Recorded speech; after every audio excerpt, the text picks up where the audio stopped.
Welcome to the UKOCR Community Podcast, presented by Obstacle Racing Media. Each episode, we'll be talking to race directors, elite runners, weekend warriors, and frankly, anyone else from the UKOCR scene that will talk to us. Here is your host, Alan, aka Muddy Duck. Anywhere in Chicken Town. The bloody scene is bloody sad. The bloody news is bloody bad. Greetings, friends, acquaintances, and anyone else who just happens to be listening. Welcome to another edition of the UKOCR podcast. Oh, you've had a great weekend. I went to Total Warrior on Saturday. So Dan Titcombe win for the men and Andrew Baker's win for the women. Got a bit of footage. Popped it out as soon as I possibly could. Wanted to go live. Couldn't go live. Got live at the start line. Couldn't go live anywhere else because the Wi-Fi went down. Yes, the Wi-Fi went down at Total Warrior and you couldn't get a signal.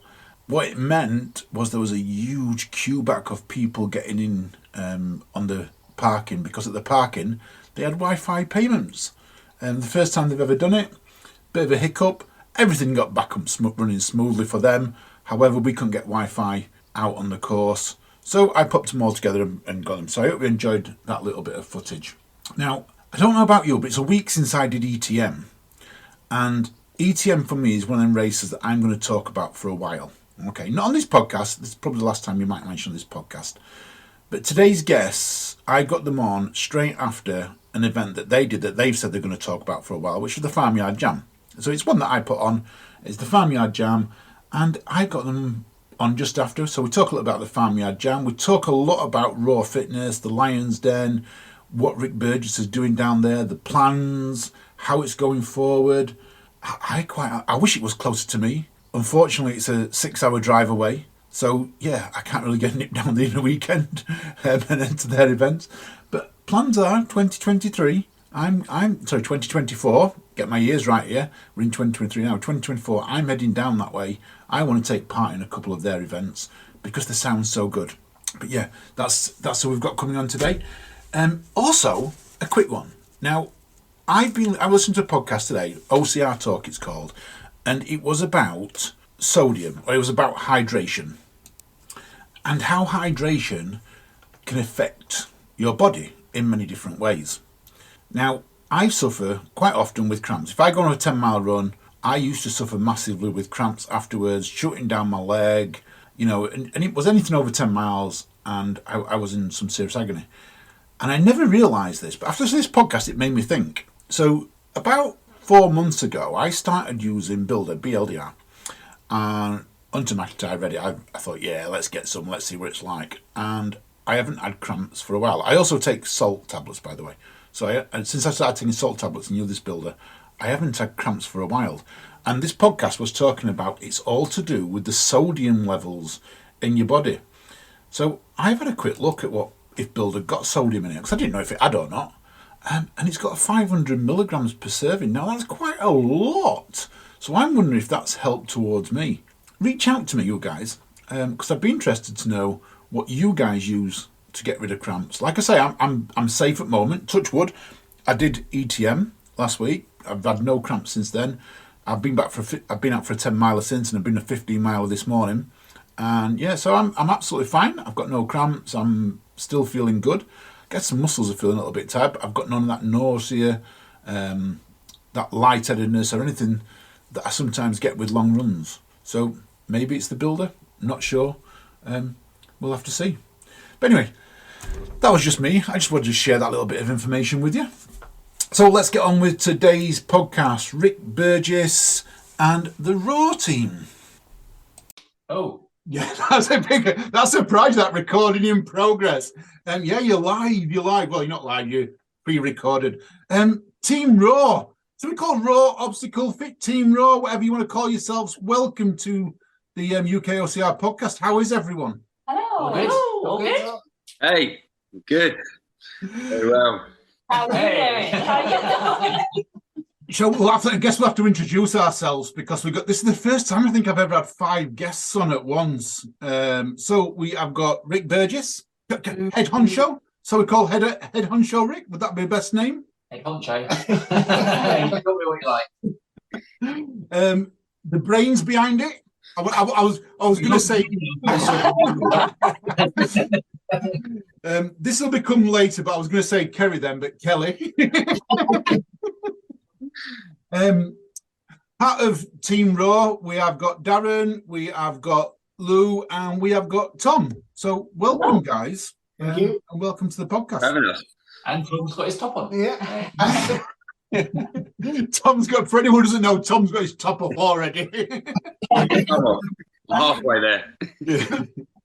At the recent Farmyard Jam, did you run a night lap with your top off? No. I wrapped up for those. He's cold, bless him. Oh. You know, Around that campfire, that was lovely and warm. I didn't get anywhere near it. I knew if I got near that, I wasn't coming away. That would have been game over for me. I was wrapped up in my duvet by that point. Well, you was, Rick, but none of the other four guests on were. These were all still running. I was a sensible one. Like, no, it's getting dark now. I'm going to bed. We'll come back to that in a minute. Before we go any further, Rick, tell me a little bit about Team Raw. Which came first, Team Raw or Raw Fit? I think it's actually Team Raw. Raw Obstacle Race Team came first. So I started doing obstacle races in 2013. I think Team Raw came in 2014. And then Raw Fit came shortly after 2015, I think. Wow. Who was the founder members? Yourself? Oh, they're long gone. Mark Story is probably the longest serving member of the team. He was the fourth member of the team. The three founding members was myself, a lady called Kim, and a gentleman called Bob. But they don't do obstacle racing anymore, so it's just myself now that runs the team and is taking it forward. Wow. Where did the idea come from? Raw Fit from? The whole Raw side of it came from Tough Guy. It was the first obstacle races that we did, and fell in love with Tough Guy, and we wanted something that would sort of play on the words with Tough Guy and what Tough Guy was, and it was like the raw elements of obstacle racing. And so once we picked the name Raw, Kim, who was on the team, was a graphic designer as well, and she played around with logos, and we came up with the lion. So it was kind of like a play on words with the title of the team as well. So we had the Raw Lion and the raw elements of obstacle racing. Wow, that's amazing. And then the Lion's Den came 2016, 2017? Well, it's five years this October. We've been at our current facility, right? The Broad Lake facility, but we had a smaller facility for a few years before that. So yeah, I can't really remember now. 2018, the Lion's Den. Yeah, 2018, the main Lion's Den that we've got now with all the obstacles. Yeah. Wow. Kelly, what did you think when he said to you we're going to build an obstacle gym? You an idiot. Even the whole Raw thing, I told him he was ridiculous for wanting to run Tough Guy all them years ago. He told me on my 30th birthday, whilst I was heavily pregnant with our third child, that he was going to do this race. And I just said, you're an absolute beep, beep, beep, beep. And then here we are, and he's still doing it 10 years later. Also, you do it now as well. So. Yeah. Now he's dragging you into it, yeah. You know, but right. I've heard that you don't even go and train. Is that right? Hey! That's so true. That's Tom as well. I think that's just to be part of Raw Fit. I think you just don't need to train, right? That's just you're just a member. Rock up and give it a go. That's what it's all about. Tom, you've been in OCR. Was you in OCR before, Rick, or after? Because I remember you've been around from years when I got into it. Yeah, so I literally, Tough Mudder was the first event that I got some work colleagues to do. Did a Tough Mudder, fell in love, signed up as soon as I got home, and then started meeting people and met more and more people through the sport. Found the smaller, more affordable events. And then it was in 2015, I met Rick halfway through Tough Guy. He was shirtless, shivering like a leaf almost, just trying to get through the end of Tough Guy. Tom's dress sense, you see? Yeah, I tried to have a full-on conversation with him. I'm like, right, yeah, I've heard about you. I want to join Raw Fit, and he's like, yeah, now's not the time. Like, I'm trying to get to the end. I was in full neoprene, literally neoprene wetsuit, gloves, socks, the lot. Yeah, how things have changed since. It happens to you all when you turn 40, Tom. Bit cold, need to wrap up. Yeah, No, don't. But I got into it. Yeah, we got connections, met everyone, kept going. I was running 2 races a week and got in obviously with Kevin and Carl at Obstacle Race Magazine and did some advertising and tried to put on some events with them. And yeah, it just took off. Just fell in love with the sport. And you're still, I mean, you've been going, like I say, you've been going as long as me. I remember us meeting down at a Dirty Dozen event was the first time, I think. Yeah. I met you down at Doug's Dirty Dozen, and we've sort of touched base. We've sort of seen each other at quite a lot of events, you know, as we've been around. And the first McTuff, I think we were one of the first people at the very first ever McTuff when we went up to Scotland. Yeah. You was at that one, wasn't you? We did that one with Rick. Yeah. Yeah, I was at that one. Yeah. Yeah, me and Rick came up as one of the first one, and yeah. And then when Muddy Duck was about, I remember ordering hoodies from you, and you know, Muddy Duck Dive, whatever they said. I can't remember what it said on the back. One of the red hoodies. That I was like, I've got to have one of those. When we had merchandise, those were the days. How things have changed, because I guess Muddy Duck and UKOCR went quite big early on, and then we've just moved very much away from the merchandise and stuff like that into now putting on events and being there for the community and making things happen as mover and shakers, rather than just being, let's sell a bit of merchandise and get a bit of brand out. You sold me a t-shirt last year at Farmyard, Jack. You got a t-shirt last year? I did. I bought a UKOCR t-shirt. Yeah, one of your black ones with the number 1 on. Oh yeah. You know, that was Ian, not me. That was Ian delving into merchandise again. He's actually delivered loads of patches to me this month. I get random things sent to me. I'll show these to you. The people who are listening can't see them, but we've got fitness racing podcast patches now.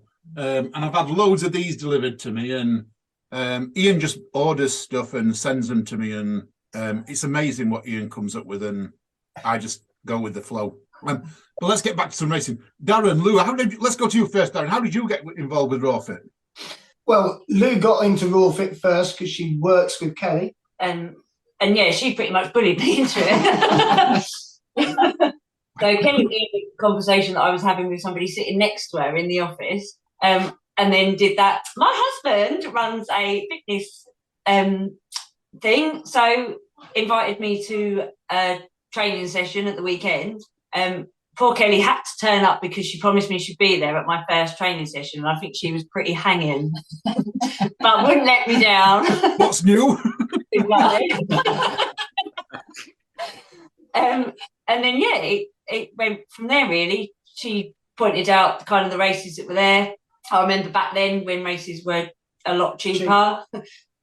We said to Rick, you know, we're interested in getting as many different ones as we can, and I think we did about 2 a month, just whacking them out all over the place, and got completely addicted.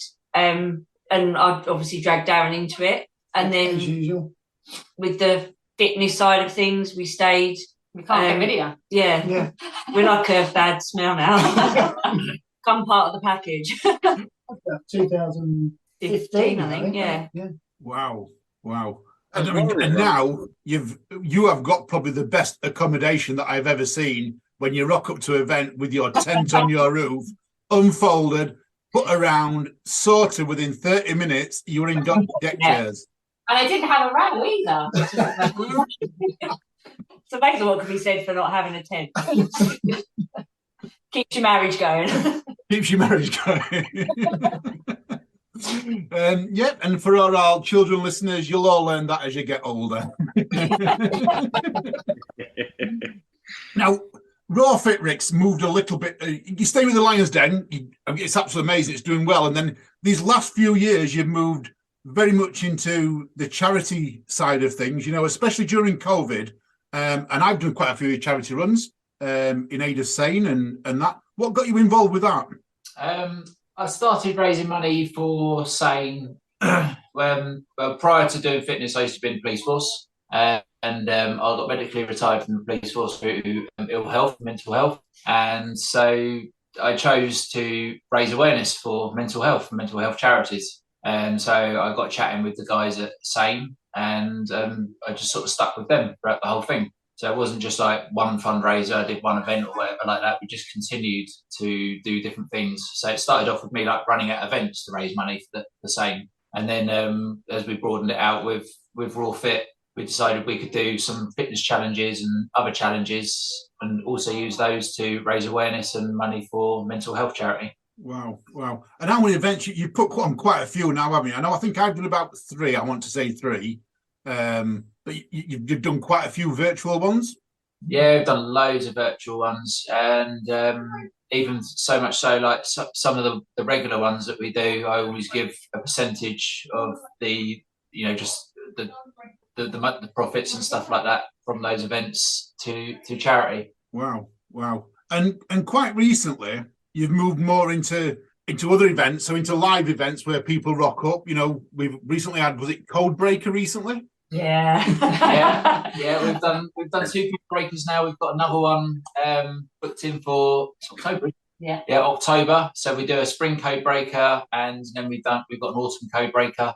That's been really popular. It's a little bit different as well. So it's like teams of 3, and on the day when they turn up, they get given a little envelope, and in that envelope is a list of coordinates and different clues to various locations around the villages and towns that are nearby, and then they have to self-navigate to these locations where they'll find envelopes. Inside the envelopes are codes and clues. Once they solve those, they'll get points, and they're out and about for up to 7 hours. Yeah. And what do points make? Prizes! Points make prizes, apparently. Or Not very champions. fun. Or champions. The glory, Tom. So, Tom, did you win this Codebreaker? Is that what you're telling me? Yeah, I've won the only 2 events. Yeah, Tom always wins. I'm too competitive. I don't like losing. There's no iron team. I've had the same. One of the members has been the same, and then we've had a female member. So we had a lady called Liz Luck first year, and then she couldn't make this year, so we took on Charlie, and she joined our team and was fantastic. So yeah, it's 2 years for me. What was the highlight of doing it, Tom? Not just the winning, because the winning can't be that. What was the whole highlight of it? And for me, it's the excitement of getting around to each of the checkpoints. How much mileage you're going to cover. I think both times we've covered somewhere between 15 and 20 miles, finding all the checkpoints. The first year, it was the first time we didn't know what to expect, trying to get around and crack the clues. The second year, obviously understood a bit more about it. And the idea was, for me, I wanted to get every checkpoint. We were short by 1. But the goal was to see if we could get every checkpoint, every riddle, and claim as many points as possible. The last one, I think a lot of people, it was pouring down with rain, and a lot of people found themselves just finding a warm pub. We're all on an app, and suddenly all the photos are coming through, and everyone's like got pints in their hand or stopped for a cup of tea and cafe, and there's us like totally wet. We're like, we're getting every checkpoint. We are not losing. This sounds like something that could go on the road and make a lot of money for a good charity like that, Rick. Is that a long-term plan, or is it just keep it local for yourself at the moment? We're keeping it local at the moment. The idea is just to try and grow the event. It was more popular this time round. We did have more teams, so hoping again in October we get more teams again, and we're taking on all the feedback to make sure we can get the event running nice and smoothly. Get out any niggles and stuff like that, and then we'll see where it goes from there. It's the same with a lot of things. Like, I hope you don't mind me saying, Rick got the idea off the back of a rat race event that him and Tom went to, but we've sort of adapted it. We are a local family business. It is just Rick and I, and then our friends help when they can. So we don't have big fancy kit and this, that, and the other. So we had to adapt it to what we could accommodate locally, which I think the second time round we got rid of a lot of the issues from the first time, just like how long it takes to count up scores and mark answer sheets and this, that, and the other. So it's a lot for you to do logistically, isn't it? You've got to write down, especially when people are pushing back back because they got up, but they was something wrong. I've still got 3 codes to go and take down. There's still 3 packages still there. I've done quite a lot of events like this. So I've done EXO races, which is very much an app-based one where you run around towns and scan codes and you do challenges. So some codes are questions and you have to answer some challenges. So I think one of them was run all the way up a multi-story car park in a fast time and you got points and things like that. And I've recently signed up for one which is really strange called The Drop, which basically they blindfold you and put you on a bus and take you 15 miles away from the finish line and you don't know where you're going and give you a paper map to run back, which I think is going to be quite interesting. I like something like that. Yeah. Franchise. In my teens, I'd done that. Yeah, it was put in a minibus, dropped in the middle of nowhere where we had to camp. Is this a legit event? Yeah. Just gonna be It was a long time ago. I done it with the Scouts, and then we had like a map reference, if I remember rightly, and we had to get there. And it was in February, and then when we got there, we had to build a bivvy to sleep in. Oh. It was really good. Really enjoyed it. I was a little younger then. That starts Darren on his stories. What event was that, Darren? Sorry? What event was it? Oh, I can't remember. I His mean, parents the just dropped him off. I was in the Scouts back then. I mean, we're talking about 1970 something. Did you get a badge for it? I probably got my badge. You can't beat the Scout badges. I was never in there, but all my friends used to get them when I was at school. So I used to be a bit of a bully at school and I'd take them from them. Oh, I want one of them. Get another one. Just an hour. Yeah. I'm not a bully anymore, by the way, people. No, I learnt my lesson. Totally disagree. Wet floors for a start. Having to do burpees on them, shout our numbers out. Yeah. And he missed one high five.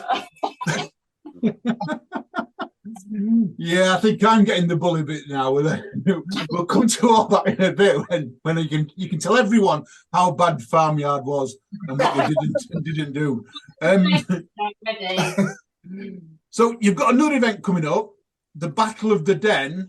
Teams, yeah. Tell me about this one. What's going to happen here? So I thought it would be a good idea to put on a competitive team event with obstacle racing growing as a sport, with British obstacle sports taking things under their belt and pushing things forwards. There's a lot of individual events out there now, and then you can obviously gather points as a team and stuff like that for the league tables and stuff through Boss and stuff. But I thought there's not actually an event where everybody can go to as a team and all compete together. So yeah, the Battle of the Den is a team base of 4 people from each team. So say, like, for example, your team has got like 20 people in total. You could enter multiple teams of 4.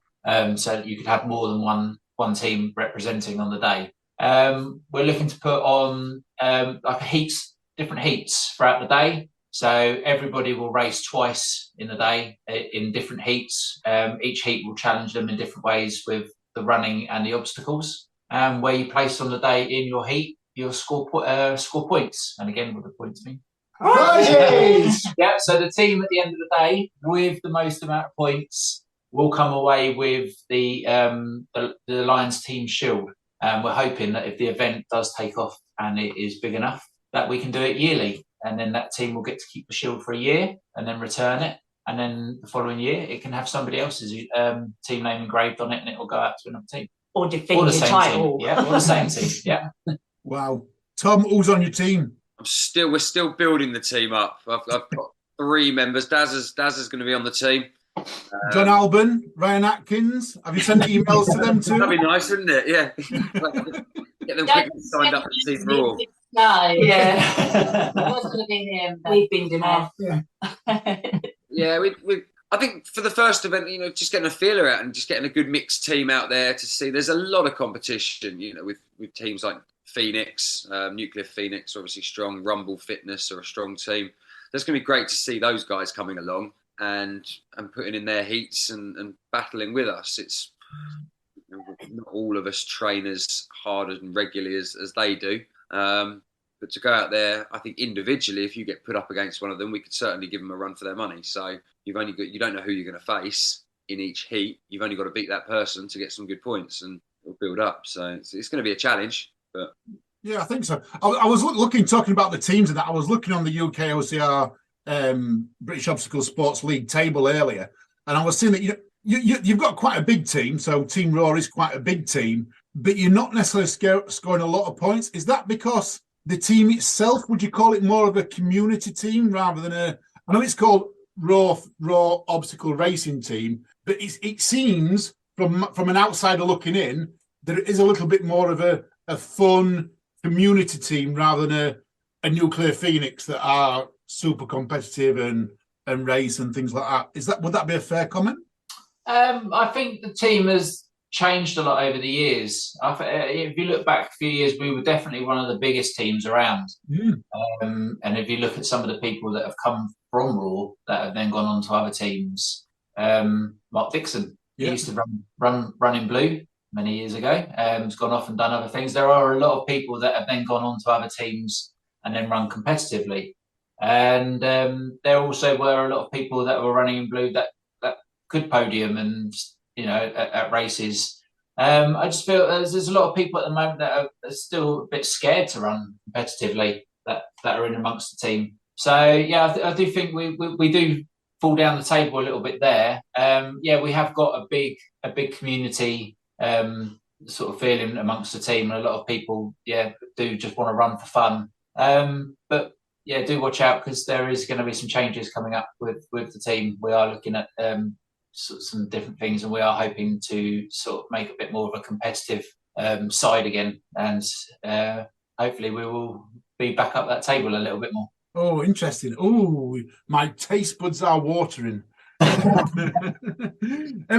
Let's go a little bit about us and how we met. So we've met quite once or twice before, Rick, but last year 2022, you came to Farmyard Jam, travelled all the way up for our very first trial event, shall we say, and we hit it off, didn't we? I mean, we sat and talked for hours on end, and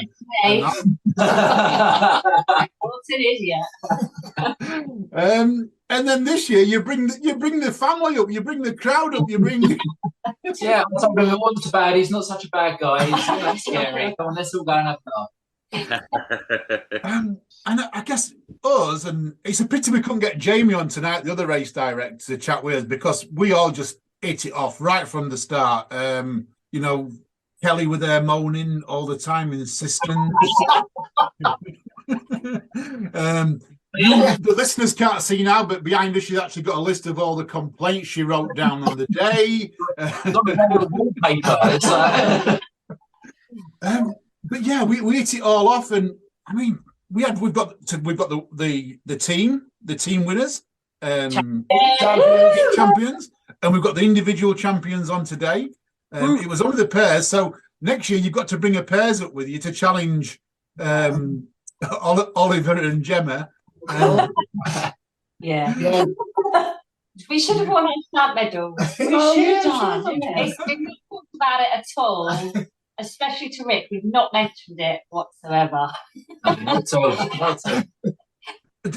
I'll go to you first, Lou, because you've been a bit quiet. How did Rick sell it to you? So how did Rick sell Farmyard Jam to you? He didn't. I bought it for Darren for a Christmas present. Right. Then Darren bitched and moaned because he didn't want to do it on his own. So then I said to Kel, if I do it with Darren, will you join me? And it kind of went from there, really. But to be fair, Rick said how good the event was. Darren's kind of always been in the background. It's always been me that's done the obstacle racing, really, more competitively. So it was quite nice to kind of get something for Darren as a challenge, which is why I did it as the Christmas present. But yeah, he didn't fancy it on his own. Next time, Rick could let us know what it was, and it did sound really good. It sounded like a proper challenge. So yeah, we kind of signed up. It was great. It's just going to sit around. He thought it was a camping weekend. That's all you guys did, just sit around and laugh for day two. Tom, how did he sell it to you? Someone must have sold it to you. You must have thought, I'm coming up here to take the title. What was your thoughts? Well, I started just before, so just as Rick had done that event, I was running a lot more. I'd started getting more into my distance running and my ultras, and I'm like, yeah, once a month instead of once a year.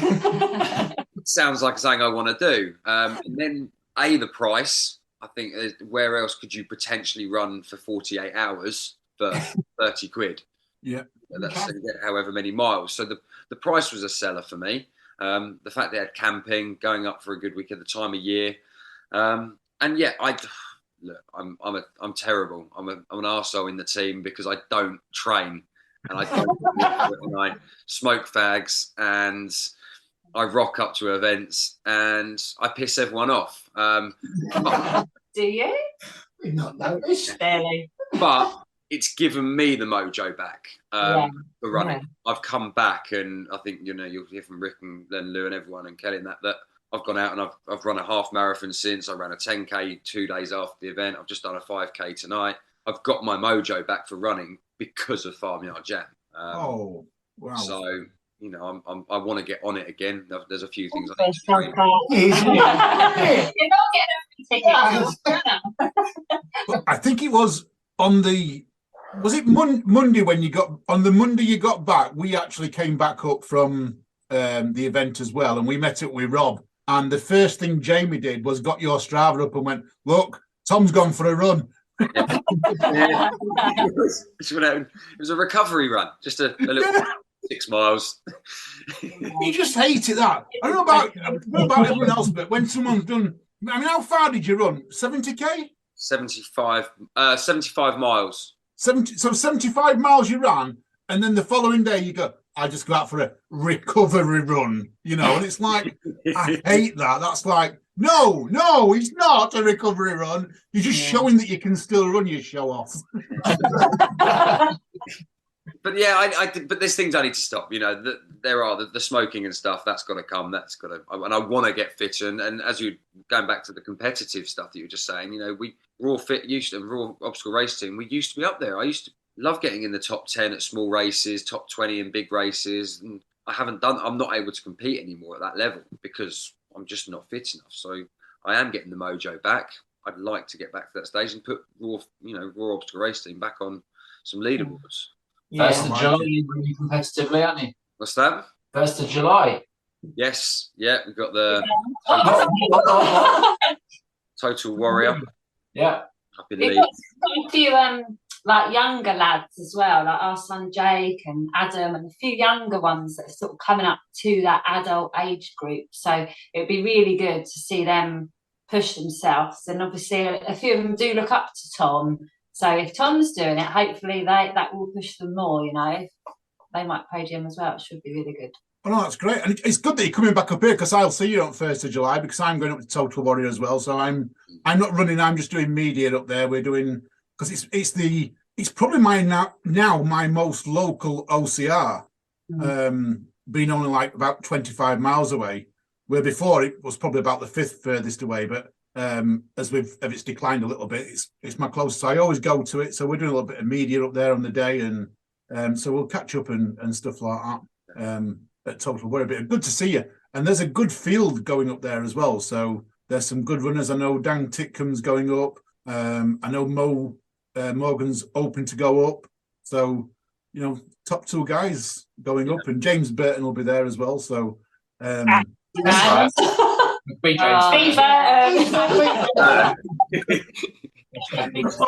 let's talk about some of the things that happened at Farmyard because it was, like I say, I didn't stop laughing all weekend.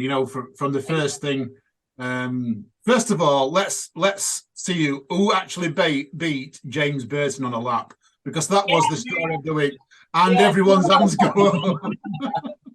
It's easier to ask who didn't beat James Burton on a lap. I think all this started on lap 2 with I don't know if you guys actually saw it how it actually started, but it started with Roy Austin, and it came through the halfway point. When because you had to look back past the caravan and the obstacles at the halfway point, and he came back there and he was flying, and we were saying, me and Jamie were going, "You're going a bit too fast," and he went, "I'll never ever get a chance to beat James Burton ever again." So that is initially how the hashtag Beat Burton started. And then you guys and everyone else just took it on. You had to beat him at least on one lap, didn't you? Yeah, we roll with it. If something's funny, we're rolling with it. Absolutely amazing. I absolutely love that. And James took it in so much fun. I've never seen James Burton who was so calm and not so serious as before. I don't know about you guys. He chatted to us quite a bit, actually, didn't he? He just came up to you with his empty cup, didn't he? Yeah. He's like, I've got a cup, I've got a cup of tea. Yeah, he's so relaxed and funny. I think he did eventually, didn't he? He put his headphones in so no one could talk to him. He blanked everyone after a point. He did a couple of laps with headphones. It's like, leave me alone. Stop taking the mickey. I think he was struggling a little bit at that point. And that's why he put the headphones on. I know he was getting a few hot spots and he changed his shoes. I think twice he changed his shoes and went on to, I don't know if any of you guys did this. Did any of you guys move to road shoes? Yeah, no. No. No. Who didn't? Me, no. She didn't take them off the whole time, not once. No, I refused to take them off because I was worried I wouldn't get them back on. So what did you run in for the whole weekend? Because the ground was really hard. I had trail shoes, but they're not. The tread wasn't too deep. Right. But so yeah. Did they help you more when you went round the dusty fields? Yeah, I think they probably would have done. Yeah. Yeah, I mean, I didn't struggle too much with it, even on the hard stuff, because like I said, they weren't too much of a thick tread. But yeah, once I'd got my shoes on, they weren't going to come off. I think I even slept in them. What was the biggest thing that changed for you this year, Rick, than the previous year? What? Your wife was there. Yeah. Well, you're not having the shit self. The obstacle gauntlet, I think, was a tougher challenge this year than the previous year. They're still simple, they're not overly technical obstacles, but they're physically demanding, like the walls and the sternum checkers. That bloody cargo net. Yeah, and the up and down, us getting up and down from cargo nets after you do it a few times. Yeah, that was quite tough. So that was probably the biggest thing this year. The monkey bars obviously wasn't very hard for you though, because was it 4 touches from start to finish? Your hands touched it 4 times. Yeah. Your monkey bars are a bit lame, aren't they? They're really easy. That's just the great thing about having great big long orangutan arms. And I thought I'd give it a go, just trying to do minimal touching. I thought at first it might be too hard on the hands, but actually it was a lot easier on the hands. The lap where we came round and it was raining. I had to use every bar on that time, and that actually hurt my hands more. So I was just thought I'd try and stick with the minimal touches, seeing as the weather was different, like every lap we ran as well. Yeah. How did that weather change? Because I mean, we started off. It was a bit overcast, wasn't it? I think it was a little bit of spots of rain on the first few laps, if I remember rightly. Every lap was different, wasn't it? Yeah. Every lap was just completely different weather. Yeah, I hate the heat and had pure sunshine on every lap that I ran. But I think the others then ended up with a bit of rain. A bit of rain. We should have stopped it round, really. Yeah. I think it was before like lap 6. It started drizzling, and I thought, oh well, I don't want to get overcast. And I thought, well, I'll just cover all my arms and legs in Vaseline just to try and keep the rainwater off. Next thing I know, the sun came out. I was being baked. The Vaseline's acting as an oil, and you're like frying. I'm like, dark skin. I'm like, God, what am I doing? I thought that was my barbecue that was frying, not your arm. No, literally, it was my skin cooking because I put sun cream on, put Vaseline on to stop the rainwater. Suddenly it's 22 degrees. Like, yeah, what's going on? But then we got to the night time and the temperature dropped massively.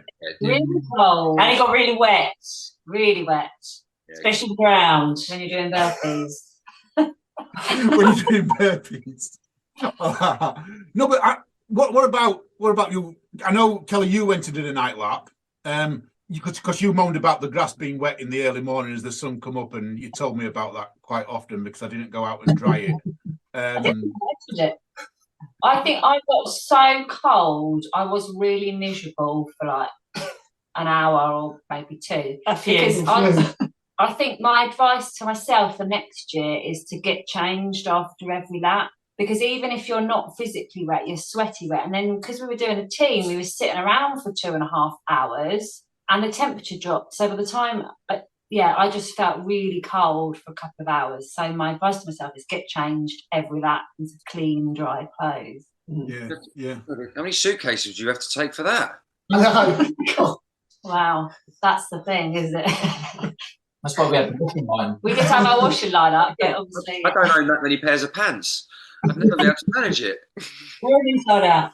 I think if you were to keep going, maybe it's not so bad, but because we did have sort of 2.5 hours to kind of sit around, we just got quite cold. So yeah, I did moan about being cold and that. Rick, you went at 15. Am I right at saying 15 hours? No, I did 12, and then I did I did 2 extra hours, didn't I, in the morning? I went back out just to run with these guys on their last lap, and then with Tom on his last lap. So I did 14 in total. So at midnight, it's got dark.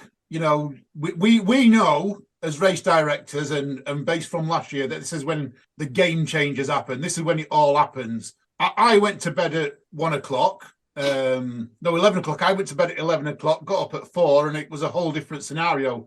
There was about 3 people left in. What was it like for you at that point when you dropped, Rick? What made you quit at that point? I had a little niggle in my shoulder. It's just from being a lanky runner, really. And when I run long distance, I sort of lean over a little bit, and it was starting to pull in my shoulder. I did a couple of laps like that, and then I just come in. I just decided that would be my last lap. I was actually quite happy with my decision. I felt strong in my legs. My nutrition had been good. Everything else had been good. So I wasn't beating myself up on the fact that I was finishing. I'm probably getting some faces here. No, I wasn't beating myself up at all. I had another big event to go to bed. Yeah, I had another big event coming up the following week as well, and I thought if I keep going, my shoulder's going to get worse and worse and worse. So I thought I've done 12 hours and I feel comfortable. So it's not like I've got to 12 hours and I felt broken. So I know there's more there. So I'll definitely, next year I'll be back, and I'm not booking anything else in either side. So just put something else. I have this. I can't. Okay, I'm addicted to races. I have booked something else the week after, but it's a smaller event than what I had booked in this time. It's still 37 miles. It was only 37 miles. It's only 37. Okay. Dear.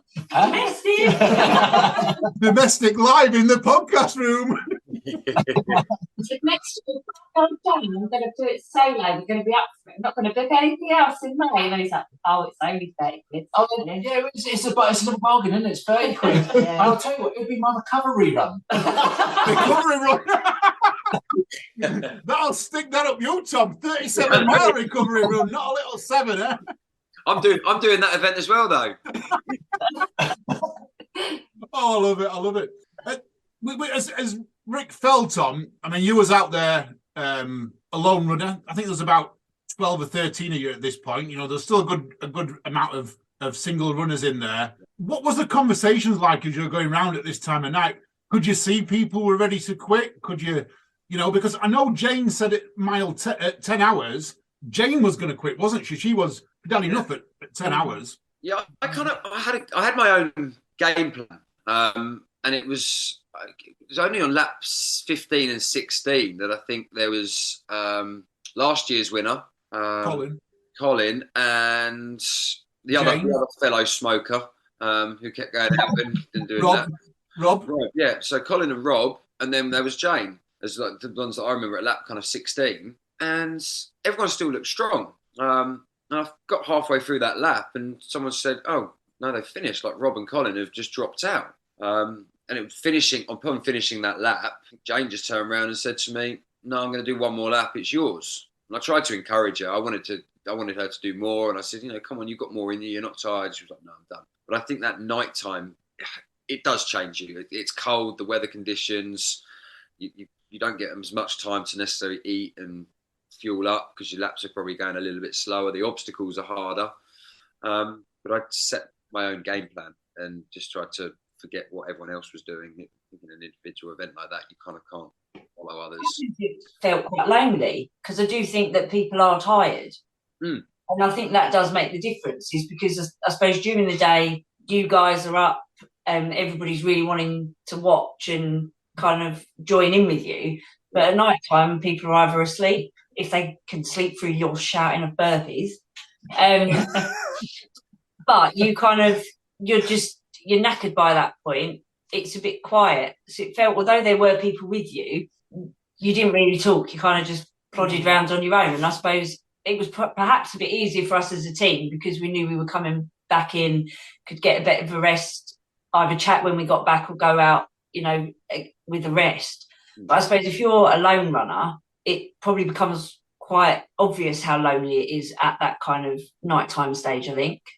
Yeah, definitely. But then you've got the way the course was designed was brilliant because you were always back into the village, so, you know, a quarter of the way through, halfway through, and then finishing in the event village. So you always had, you know, either yourself or Jamie was up and about. You were getting your high fives. Obviously, we had a great pit crew and team of runners and people that were helping out in pit crew. You know, so it makes a massive difference having people there cheering you on. I think for someone like I can't remember his name now. I'm so rubbish with names. But there's a guy that turned up on his own. Glenn. Glenn, for example. Yeah, no, he literally rocked up to the event, tiny little tent on his own, had no one. But for him, you know, when he was ready to pull out on lap 8, I think it was, and everyone's cheering him on and saying, "Go on, we've got one more." He's like, "No, I'm done." Okay, fine, I'll do one more. And he moves out. And it was, you know, for him as a solo runner, he must have felt on such a high to have that support from turning up solo to being like everyone is encouraging and supporting him. Yeah. So, you know, that's the kind of event it is that doesn't matter what your running ability is, go out there and set your own goal. See how far you can go because people will push you through and encourage you. Yeah. I think my favourite bit of it was because if we were just doing like a marathon, the people that we would speak to would very much be the people at our pace or people that we might be overtaking. But because you all started together on the hour, I really like the fact that I got talking to runners that normally I wouldn't see for dust. Yeah. So you all kind of started on the same wavelength, and that for me was a really good opportunity to talk to people that probably I would never be able to talk to at a normal run. I said this, I've said this the second year in a row, I've said it's built friendships again. It's an event that builds friendships. The amount of, I don't know if you guys have got this as runners, and I was going to ask you this, but I've had more requests from people who ran, especially on the Sunday, because we didn't know that many of the runners who came the Saturday into the Sunday just for the 24-hour event. We didn't know many of those, but we've actually had a lot of friend requests on Stravas from them and on social media and that, which, again, it's friendships that have been built. I don't know, has that happened to you as runners? Have you, the people you ran with, have they followed you and you followed back? Yeah. James Burton, obviously, best buds now. Is it next year we're going to have hashtag beat Lou? We got some requests from Stifler. That was good fun. Give us a bit of banter.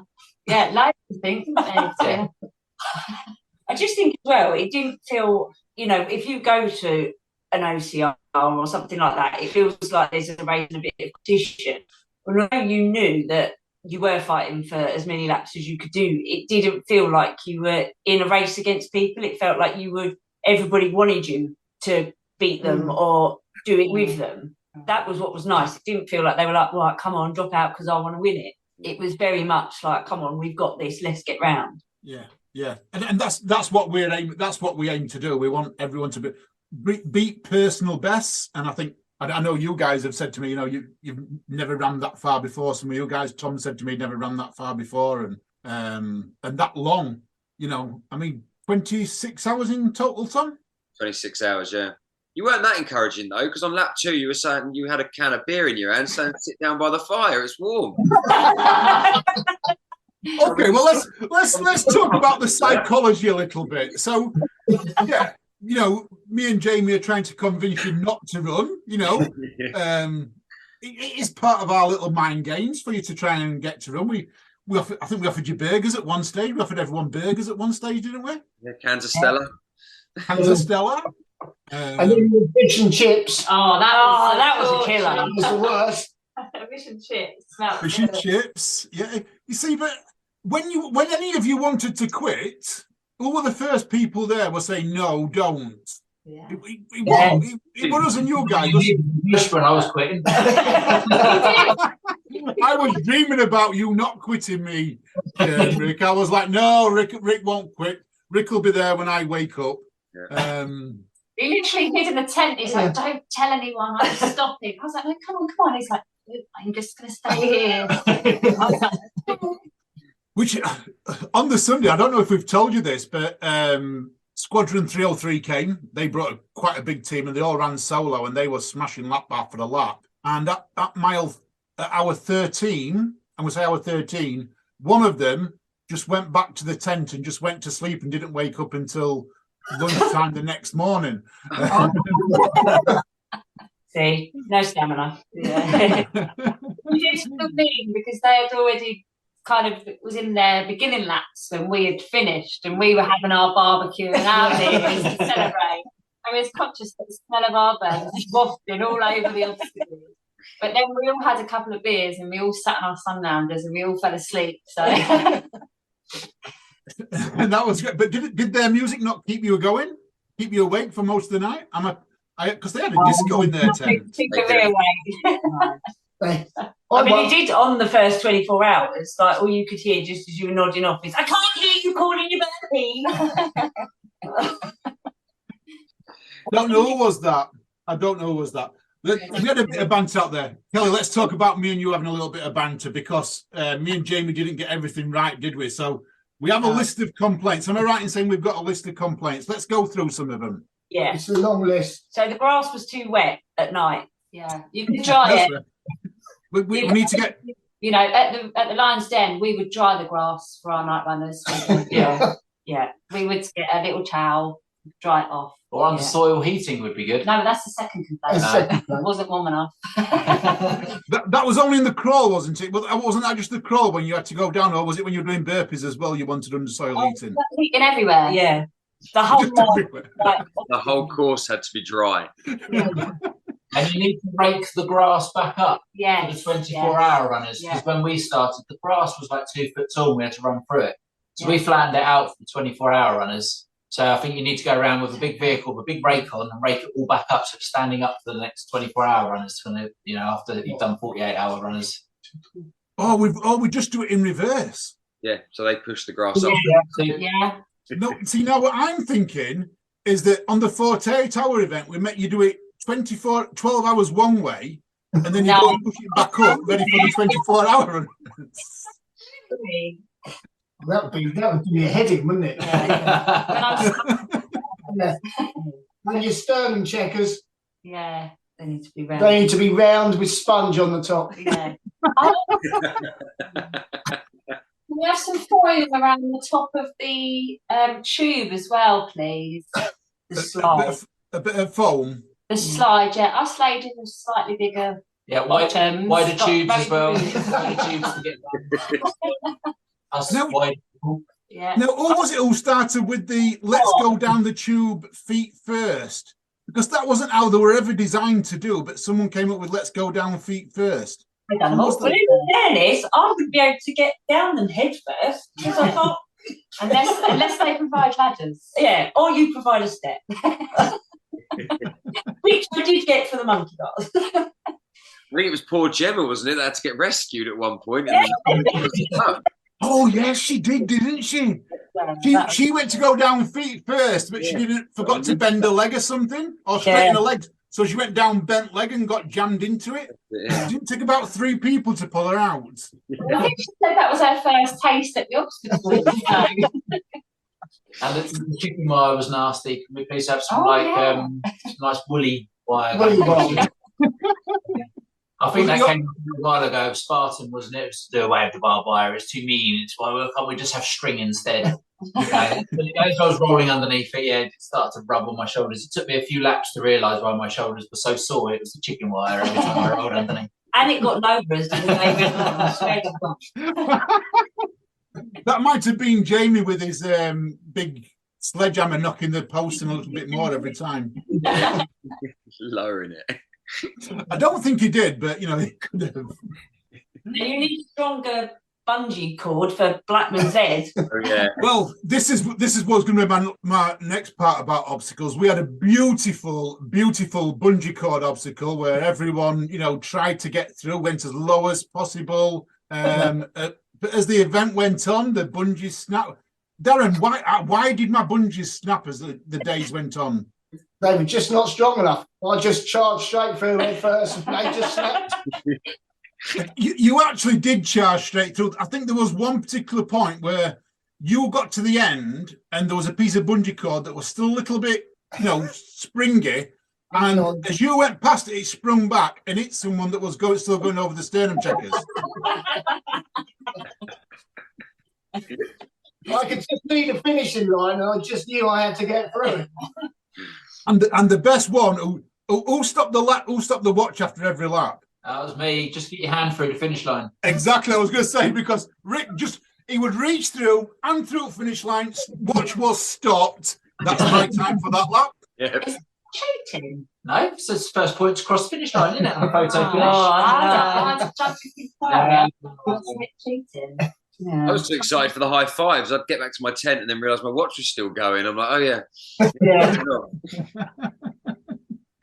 That was another complaint, wasn't it? Did I miss 2 high fives or 3 high fives? Mine, Didn't miss any of mine, Darren. it was one of the early hour ones. There was no one there.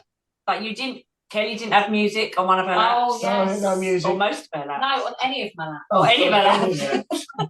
No, my last one, I think they were playing music, so I made something big about it. Yeah. Yeah, she made that much singing dance about it. We had to play music on the last lap. Yeah. How many CDs did you have, Alan? Was it just the one? 101 driving hits. No, it wasn't. I must have heard, but I think there was only about 6 songs that I heard on repeat. I actually think that it was every time we put it in, it just came up with the first 6 songs that was ever on that CD, and we played it for like an hour, well, about 30 minutes at a time, and then we put it on again a couple of laps later. Same one. Yeah. Yeah, the same one. Never changed the CD. We're bringing it home. I know the words to every one of them songs now. So do I. So do you. Guys, before I let you go, are you going to come back next year? Because we have got the champions. We've got, out of 5 medals that say finishes on them, 4 of them are here, you know. Rick, what does yours say on yours? Oh, mine's extra special, so none of them have got one. It matches my one from last year. It says not finish. Did not finish. But hey ho, I did run 100 kilometres this weekend. Did you? No. I cycled 100 miles. But you rolled 50 of them. What did you think of the medals this year, Rick? We'll be back. Yeah, we'll be back. Yeah, I'll be back. I'll put more in the tank definitely, so I'm coming back. We're considering solo. Considering wow. Yeah, this is a big step. I would like to do it, but I won't be doing 24 hours, but I'd like to maybe do 12. That'd be a really good challenge for me, I think. And I just got to beat Kelly, so. Yeah. And then I just got to beat Lou and Kelly. And if they do like more, then I'll have to do more. So Kelly wants to go 12 hours so she can equal Rick's. Yeah. Lou wants to go. Lou wants the hashtag beat Kelly. Darren wants the hashtag beat Lou. Yeah. And then I'll be hashtag beat Darren. Tom, no one's coming for your title though. I don't hear no one coming for your title, Tom. Not yet. I want to. Yeah. We just got to hide your cigarettes. They're waiting for the full. They can't get it on the next year one, can they? Because it's only 24 hours. I'm going to run there, Tom, and then run home after. So. Well, it is only 24 hours. However, don't forget there is the overload, the full overload, the same day. So Saturday 18th, 11 o'clock, I think it is. I want to say 11 o'clock is when the adult weight goes off. So you could run 1 lap of that, or even 2 if you're fast. And then maybe you could do the Farmyard John afterwards for people who are really crazy and mental. Yeah, we'll probably do that. I suppose we could do a test run of the course, and you'd be sweeper as well. You know, just get a few more laps in. You know. Yeah. We would obviously need sweepers, wouldn't we? It won't tally up to the official 26 laps, though, will it? No, we won't know. Definitely not the official 26 That's all right, then. laps. That's fine. I don't need to come. That only happens on every odd year. That's every odd year. That's fine. That's all I want in 2 years' time. I want to come out and do the full 48. That's my goal. That would be amazing. That I would love someone to come out and knock out the 48. That is our aim. The aim for anyone who's listening, it will be a first come, first served basis. You guys will get first entry. So anyone who's been to an overload or a Farmyard Jam before will get first entry. But it is limited to 100 runners at the Farmyard Jam, and that's the maximum it's going to be there. So every year. So if you want to do it, jump on. I'm going to let you guys go, but before I go, I'm going to hand it over to you, Rick. Give a shout out. Tell people where they can find you guys, where you're based, everything else. Okay, so we're based in Broadoak in East Sussex, the Lions Den. You can follow us on Facebook, Instagram. You can also find us. So we've got a website, www.raw. I can't even think what it is now. Yeah, we've got a website. Just look at Raw Fit, you'll find us. But also, July is our summer fun run. Okay, so look up our summer fun run. You can come and run multiple laps. Yeah, you like that after Farmyard Jam, aren't you? Loving it. Of our summer fun run, which is on July the 8th. So look us up and look up our summer fun run. Thank you, guys. Thank you for joining me. Does anyone else want to say anything before I let you go? She just did. Yeah, sorry. I think we're on the coast. We're just down the coast from like Hastings, so people can make a weekend of it. So, you know, I know the distance puts a lot of people off sometimes coming down, but it's an amazing facility and people are missing out. So make a weekend of it. Come and do that and then go to the beach and the seaside. Part of the country, 1066 country. Yeah. And bring your kids. Yeah. I hope you enjoyed listening to that. Thank you for listening. Yeah, thank you for listening. It's great when we've got so many people listening to these podcasts. We've been going for 2.5 years now. Would have thought it. The podcast that would start in COVID about mass participation in sports would flourish. Yeah, but that's I guess that's the way it is. But thank you for listening. A couple of things for you. We have got some discounts, so if you are interested in a ice bath, hit us up. We have got a new discount for Cold Tub, which is UKHXR, and Builder. We have got discounts for Builders, which again is UKHXR. So if you're looking for either of them, hit us up. If you want to join our patrons, so you get to listen to these usually about between 24 and 48 hours early, sometimes even earlier. So our patrons have actually listened to the first half of the podcast that's not going to come out until August. So yeah, you get to listen to them early. And we also have offers and that we put to them as well. So if you want to become a patron, hit us up, just click the link. It is £2 a month to start with. You can pay up to £6. It is just up to you. If you want to support us, then that's it. In the meantime, guys and girls, and everybody, thank you for listening. It's been a pleasure. We'll speak soon. I haven't finished this for a long, long time. It feels like a long time since I've done a podcast. But thank you for listening. Speak soon, and I love you all. Bye. I don't know what you want. Let's have a bit of fun till I downfall. My love, if you feel like I do right now, don't say you're